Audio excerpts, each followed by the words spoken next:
affecting another celebrity's family right now. Most of us know Brian Littrell is a member of the best-selling boy band, the Backstreet Boys. But when he's off stage, he's also a family man and loves spending time with his wife, Leanne, and 6-year-old son, Bailey. But recently, Bailey came down with a dangerously high fever and a suspicious rash that led doctors to diagnose him with Kawasaki syndrome. Brian Littrell is here with us now, along with his wife, Leanne, and son, Bailey. They're here in our audience. Welcome to all of you. Thanks for being here. Thanks for coming. So, when this first started, Bailey was having some pretty suspicious symptoms that you couldn't ignore. No, we couldn't. We first went to the doctor because we had noticed his glands were just not normal size. I mean, they were really big. Massive. And primarily in the neck? Yes, Okay. like right underneath the ears. So we went and we got tested for strep throat.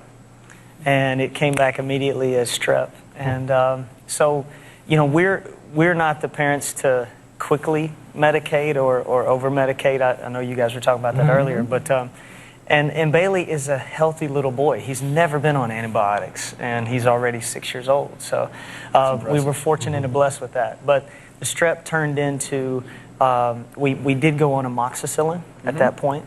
We went out of town. We traveled to see my mom and dad in Kentucky, where I'm from originally. And he came down with this crazy high fever, and he was just lethargic. We couldn't get his fever under control. We went back to the doctor Friday, and they tested for strep. The amoxicillin, I guess, had masked the strep throat, so we were cleared of the strep, but all these ulcers started appearing in his mouth and coming to the front of his mouth. When you start getting those ulcerations in the mouth, I'm sure the doctors became concerned about a whole host of other problems. They did. Our pediatrician, I have to say hats off to him because he really stayed on top of it. But as the ulcers started moving towards the front and swelling the gums, they went on to what's called erythema multiforme, which is like a herpes. And they were saying it's a massive dose of viral infection that swells over the teeth. And, Well, and it can be a reaction to drugs as well. And they might have been thinking that maybe this was secondary to the amoxicillin. You're not thinking first and foremost, oh, this is Kawasaki syndrome. It wasn't until they got an ultrasound of the heart, right? We had an echo of the heart. We were in the hospital. He broke out in this massive rash. We kept checking the palms of his hands and the bottoms of his feet because there's only certain rashes and certain diseases or things that affect the bottoms, the palms and the feet. Right. So we kept checking his palms, and next thing you know, we were admitted into the emergency room, and we had an echo of his heart, and his coronary artery was off the charts. Wow. That's kind of what really the worst part of Kawasaki syndrome. It's kind of this kind of unknown syndrome that we don't really know what causes it. Is it a virus? Is it a bacteria? Is it some sort of chemical exposure? We really don't know. Fortunately, very rare. Very rare. Only about 1,800 kids a year get it out of how many million of us walking around. The hallmarks are fever, typically fever that lasts longer than 5 days. If you tell your pediatrician, my child has had a fever longer than 5 days, they're going to probably think, ooh, could be Kawasaki. But there's some of these other things, the rash, the peeling of the fingertips, the cracked lips, the red eyes. If you start to see a few of those symptoms all together, it very well could be Kawasaki. And 80% of the kids that get Kawasaki, they run through the course for a few weeks and they get better, no problem. You treat it?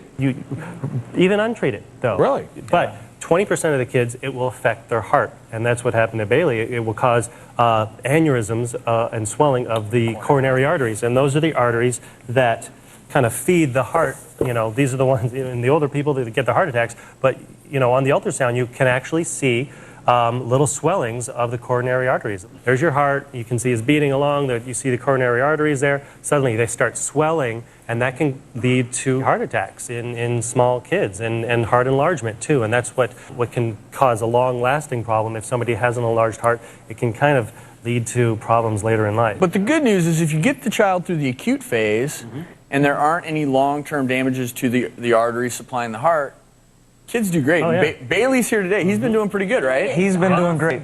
You want to come up here, buddy? Come on up.